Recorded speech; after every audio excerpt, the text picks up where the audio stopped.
maybe it's related to this other question. Is it possible to co-create in seclusion? Is that an isolation? Well, the thing is, you see, this is a really significant thing that you're saying here, because it uncovers a big misunderstanding in you and maybe a whole lot of other people. You see, you connect with your source, and let's call that co-creation, although it's not what you mean by co-creation, but it is. It's the ultimate co-creation. It's co-creating with source. It's co-creating with who you really are. So let's just say you hook up to that. And we won't call that co-creating, because that's not the way you meant co-creating. You meant co-creating with other people. Well, Stay I with us did just mean for... it that way. I thought, yeah, I was wondering if it's possible that I've been co-creating if I have been in seclusion for,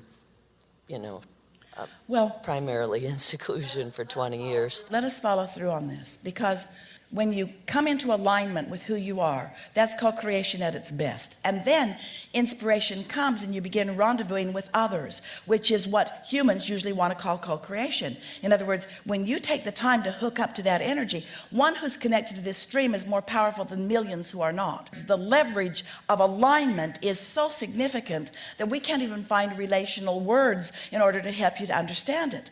So once you've taken the time to hook up to this current, then as the stream begins to flow, then what humans usually want to call co-creation, which is relationships and things in business and things that you're doing with others, takes care of itself, because you're all on the same vibrational frequency, so to speak. Co-creation at its best is when you're tuned into your inner being, and then you're rendezvousing with other people who are tuned into their inner being, so that you've got all your cylinders going, so that all your circuits are open, so you have access to infinite intelligence, and off you go.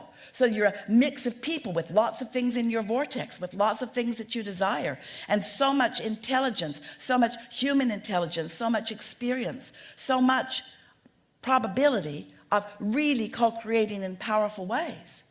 But anyone who hasn't taken the time to hook up to who they are cannot hook up with other people who are hooked up. Haven't you noticed that? When you're really tuned in, don't others come to you who are too? And when you're sort of placid and lackadaisical, isn't that who you meet along the way? And so, what was your question? Is it possible to co-create in solitude? No, never. Law of attraction does not allow solitude. Law of attraction brings you together, brings you together, brings you together, brings you together, brings you together, brings you together. But what is possible is to send an engine this way and then that way and then that way and then that way and then that way and then that way and then that way and then that way. And it usually comes from trying too hard and having too many conversations about things, trying to get to the bottom of things that bother you rather than just go with the flow of things that you like. Helpful? It is helpful.